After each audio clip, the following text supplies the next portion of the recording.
Hey there guys, Corey here with GottaBeMobile, and today we're taking a quick look at the LG G Flex. Here is the box. This is the Sprint G Flex. Now, as you all know, it's been available outside of the US, and it's coming soon to the first week of February on multiple carriers, and one of them is Sprint. So we're going to go ahead and take a look at it. As you can see, the box is a little curved, which kind of is expected considering this is a curved smartphone. The screen is bent. Hear it rattling around in there. We know y'all hate unboxings, so we'll keep that short and sweet and show you a little bit of this phone. Real quickly here, pull it out of the box, and as usual there's some paperwork, a little bag to recycle your old phone, and the charger and the wall wart. Nothing too fancy or special here with the LG G Flex in the box, but here is the actual phone where all the important stuff is. And as you can see, yes, we have a curved smartphone. It is quite large. The LG G Flex comes with a 5.9-inch 720p HD display. I got some fingerprints on there. It's covered in plastic, so I went ahead and took it all off for you.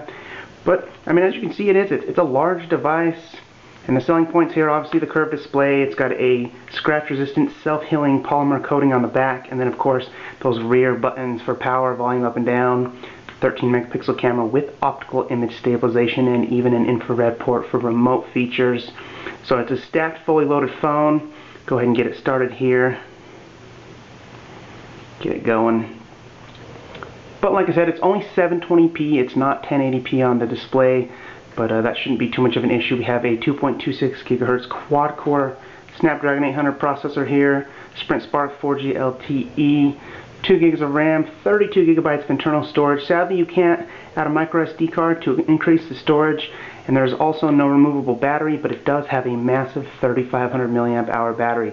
So with the LG G Flex, you're going to get some of the best battery life, probably simply for the fact that it has only a 720p display, yet has that massive battery. Most phones today have 1080p displays, and that does kind of wear down that battery life somewhat. But this is their lock screen. As you can see, we're kind of underwater. It's kind of a neat effect. And then playing off the fact that the screen is curved, when you kind of pick it up to, put it up to your face, it kind of curves. Goes out of the water and you're up to the sky, and there's some balloons and what have you. Kind of neat. And of course, once you swipe out of it, you are in Android. Now, aside from the 720p display, there is one other problem with the LG G Flex, and that is we're only on Android 4.2. There's no 4.3, no 4.4 KitKat. This is 4.2.2, so it's a little behind. LG is definitely behind on the software side. They need to get going on that. And another thing we noticed is kind of the software here and the stock look is actually different on Sprint's LG G Flex than on like AT&T's that we saw at CES. It's just kind of a little bit different on the launcher, but of course everything's extremely customizable here with LG. You can go into the settings and change all kind of stuff with the lock screen and how everything looks. They have one-handed operation as well, which is kind of important when you have a phone this big. I mean, trying to like do anything, you have to kind of get up there to the top. It's a little difficult. So thankfully there's a lot of one-handed operation because it is a big phone. And to kind of show you how big it is, we have the Galaxy S4 and the Moto X. So you can see the LG G Flex and that 6-inch display next to a 5 and 4.7 is quite large, but it's also pretty thin. I mean, of course it is curved and what have you, but it is a pretty thin phone overall. Not bad. I have that wood Moto X there, but throw that aside. But let's just run down real quick here. Buttons on the back, power button, volume up and down, camera, got the SIM slot over here, charger down on the bottom with a microphone and headphone jack.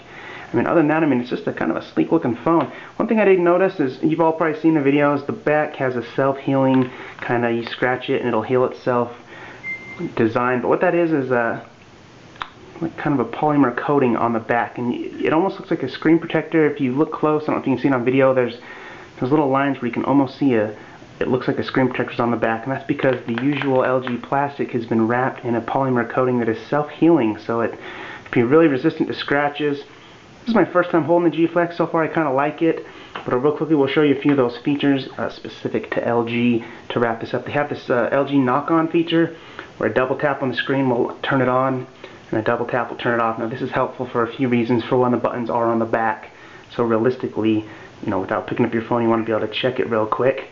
And then of course, for any phone, it kind of is better than finding the power button on the side.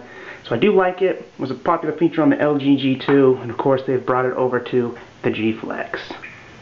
But go ahead and slide in there. Of course, on the infrared on the back, we have a quick remote, can control your TVs and television and what have you. That's kind of a nice feature. Then a couple other things, of course, you have your multitasking with most, stock Android. But if you slide up, you can go right into VoiceMate, Google Now, or Quick Remote. Or, let's try that again. Failure. Quick Memo. You can see there's Quick Memo. Go ahead and launch Quick Memo. And you can draw on the screen. Looks like I was writing already. If you can see that on video, it's kind of messing around. See if I can get rid of all that writing. Nope. Let's start over. But now it won't go away. Get back into the G Flex here. Then LG also has a couple of different features from multitasking. If you launch Google Chrome and their own browser and a few things, and as you're running around, if you slide with 3 fingers, it saves that app over here to the side. And then say I launch Chrome again and I slide with a few more fingers. Now there's two apps saved to the side. So what this is kind of another version of multitasking. Now it shows that there's 2 apps on the slide aside feature. Go ahead and tap that, and it shows you the 2 apps. You can quickly go back and forth between multiple different apps. But then you have to slide with 3 fingers again. So I mean, it's not the most friendly design. Obviously, you can just push and hold the usual stock Android multitasking to do the same thing for the most part. So not the biggest fan of some of LG's little changes, but for the most part, it is not bad. Again, the features here, the main point is the curved screen, big, massive, curved, bent screen. They say, can handle it if you get, it's in your pocket and you sit on it and what have you. You guys have all seen the videos. It's got a curved screen, it's got a powerful processor, it's got an optical image stabilized camera. That light in the back glows if you saw that here, which will also give you, hopefully some notifications and what have you. But there it is, the LG G Flex on Sprint. Stay tuned for a full review. Thanks for watching, guys.